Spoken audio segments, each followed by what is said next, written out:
it's 2:30 PM at punta tayo ngayon sa Station 3. So our next vlog will be mga beachfront hotel sa Station 3. So start natin yung vlog by taking the right papunta doon sa Station 3. See you there!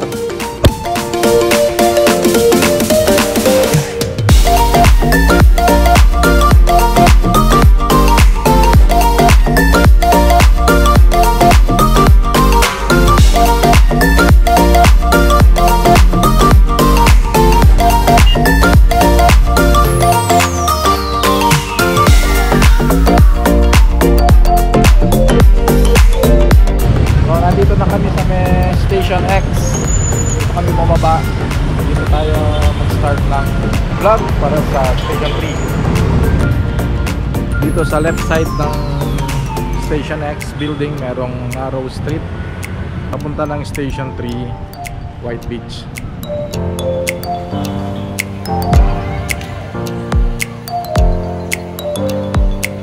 Good afternoon, nandito na tayo ngayon sa Station 3 at ito na yung La Carmela de Boracay. Dito officially mag-i-start ang Station 3. So ang La Carmela de Boracay ay isa sa mga cheapest na beachfront hotel sa Boracay. Pero syempre, lagi niyong tatandaan, always remember guys, you get what you pay for.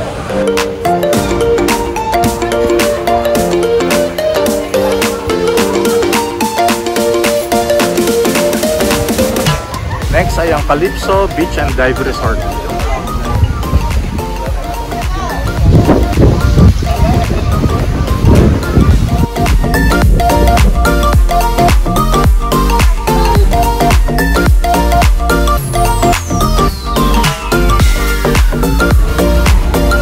Ito naman ang Sea View Boracay. By the way guys, lahat ng rates shown in this video ay ang mga lowest rates based sa iba't ibang booking sites such as Agoda, Booking.com, Trip.com, official websites ng mga hotel, and even sa mga hotlines nila.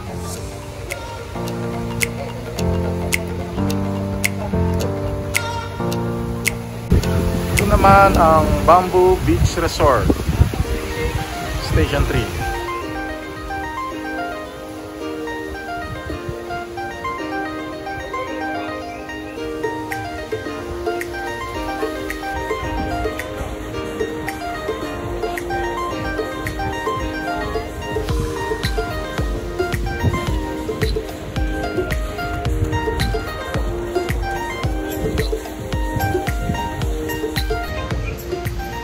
Dito sa Station 3 ay nandito rin ang tinatawag nilang Hub Seafood Market, Station 3.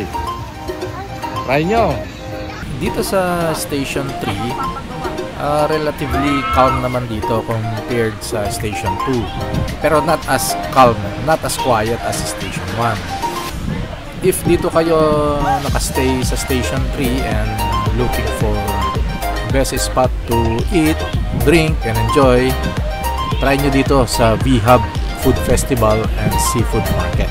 Maraming mga food stalls sa loob. So, a few steps naman from the hub ay ang Paradise Garden Resort.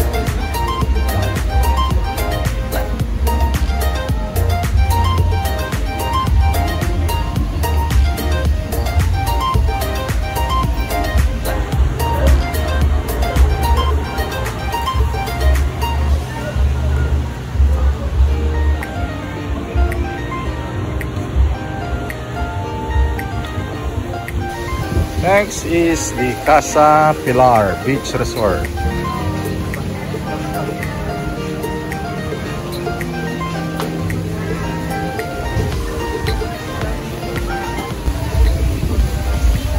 Katabi siya ng Cafe Maruha.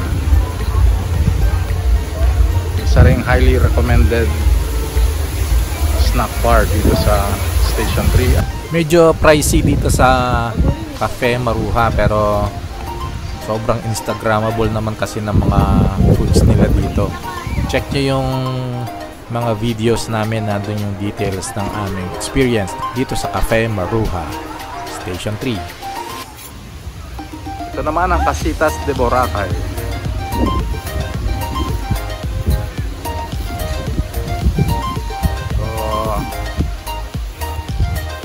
Dito siya sa right side ng Cafe Maruha. Check natin yung prices nila rito.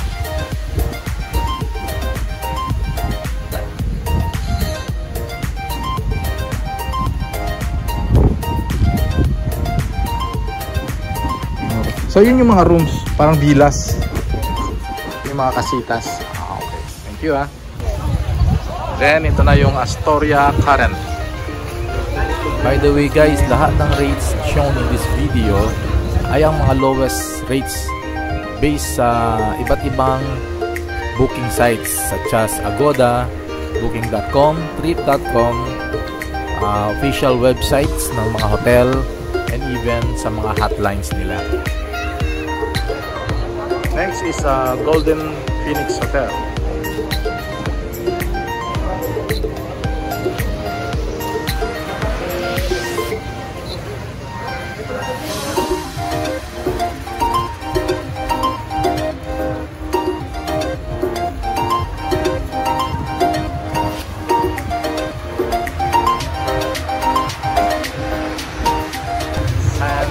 Front Hotel, Station 3.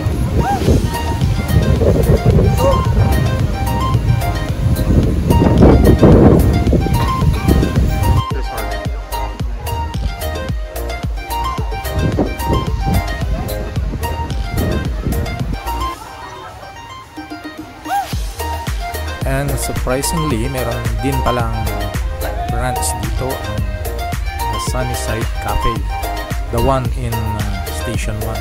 So nandito siya sa lobby ng Boracay Sands Hotel.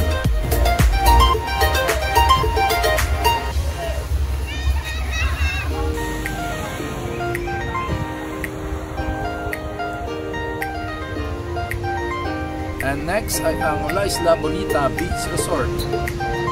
This is another great option para sa mga budget travelers dyan na gusto mag-stay dito sa Station 3.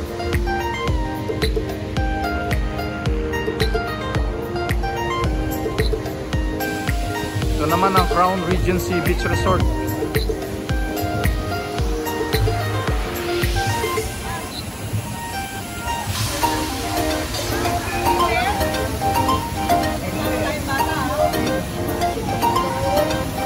Isa rin ito sa mga original hotels dito sa Boracay. Crown Regency Beach Resort.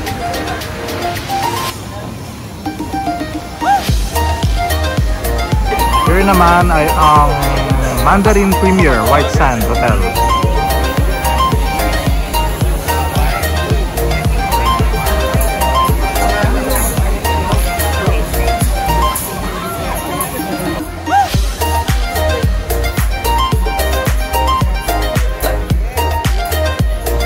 Dito naman sa harap ng Mandarin Premier ay yung wharf para sa mga outdoor activities. Medyo crowded dito sa area na to dahil nandyan yung wharf para sa mga water sports.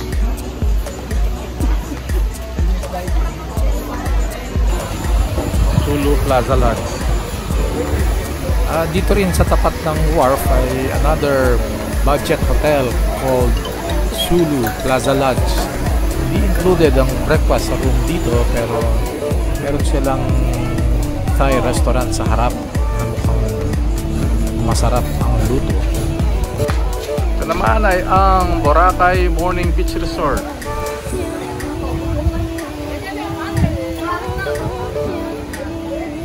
So nandun sa loob ang entrance.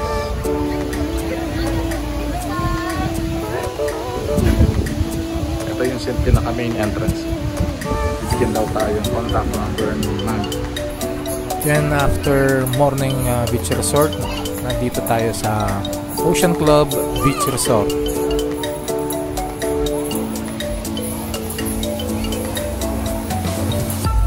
And now we are approaching the southern part of Station 3.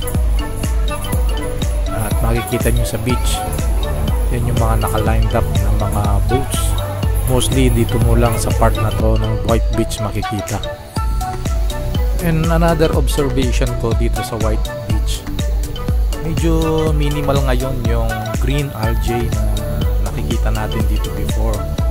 Yung kulay green moss sa shore ng White Beach. Well, just another good news dito sa Boracay. At the moment, talagang sobrang linis ng White Beach from Station 1 to Station 3. Ito naman ang Marson, Boracay. Dito pala sa Marson, Boracay, sobrang lapit na ng beach sa resort. Ito yung literally few steps away talaga compared sa other stations. Napaka calm and serene ng beach dito. So if you're looking for a place na tahimik ang environment, affordable naman yung rate, try nyo dito sa Marson. Very relaxing talaga yung vibe ng beach resort.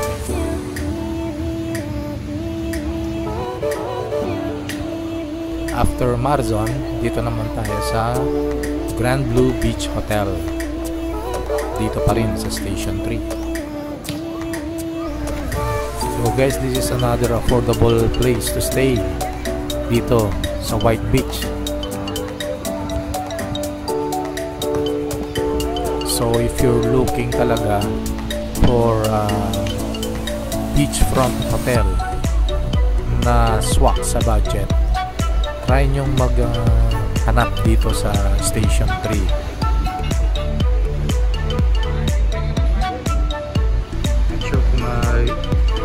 Kita nyo, pero Sandals Inn Boracay.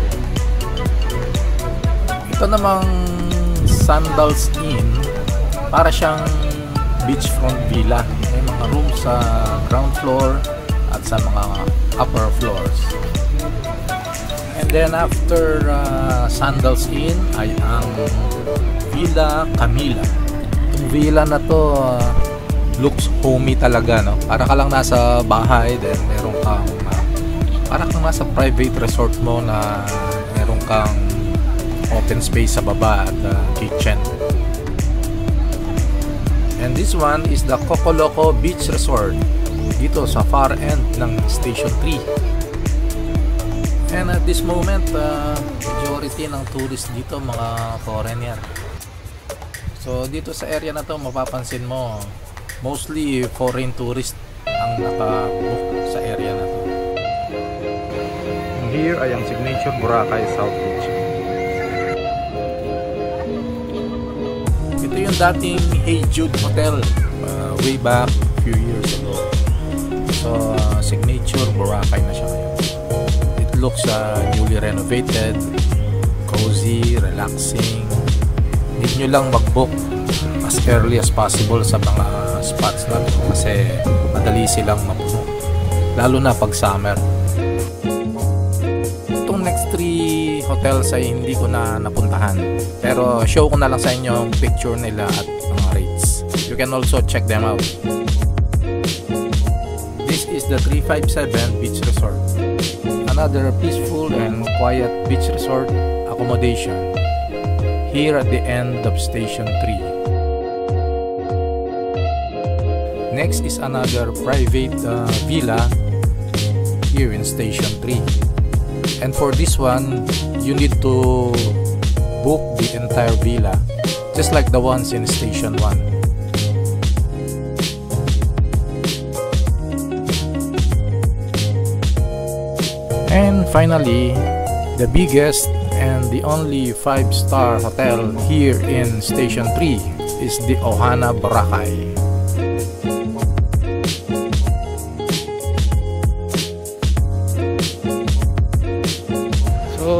I think na-cover naman na natin almost 90% ng Station 3 mga beachfront hotels dito. So i-end na natin yung vlog sa area na to, sa Villa Camila.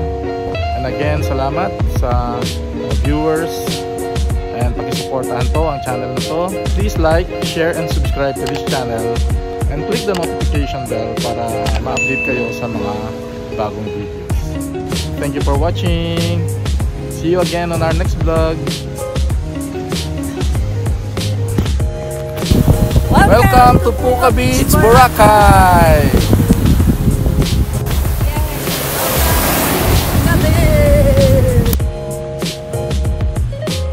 Para nasa water. Para nasa beach.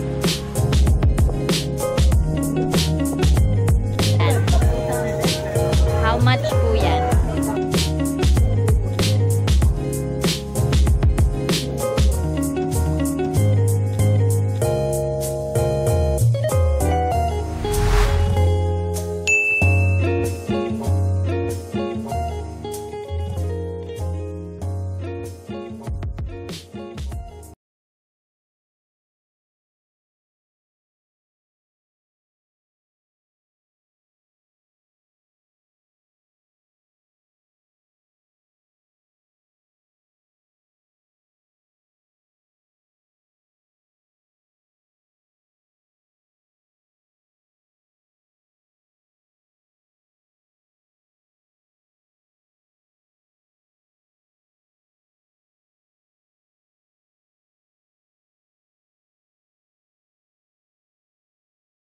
Okay. Nice. Kain na kayo ng May discount. Coco Martin at PJ, ha? Okay, thank you. Wala akong yung ano namin man, ito lang. Ayan. Yung malalaki po. Kasi yung walaan na Yung ganyan, nasa 3,000 na yan. Ay, wala po sir? Wala pang 1 kilo. Mga ano lang yata to. Para bukas. Yung halos. 800 gram po siya is ano lang siya. 3 times. 800 grams times 8,000. Sige, try natin. Tapos yung paluto. Is ito ano ito? Lagi yung rigid sila. Thank you.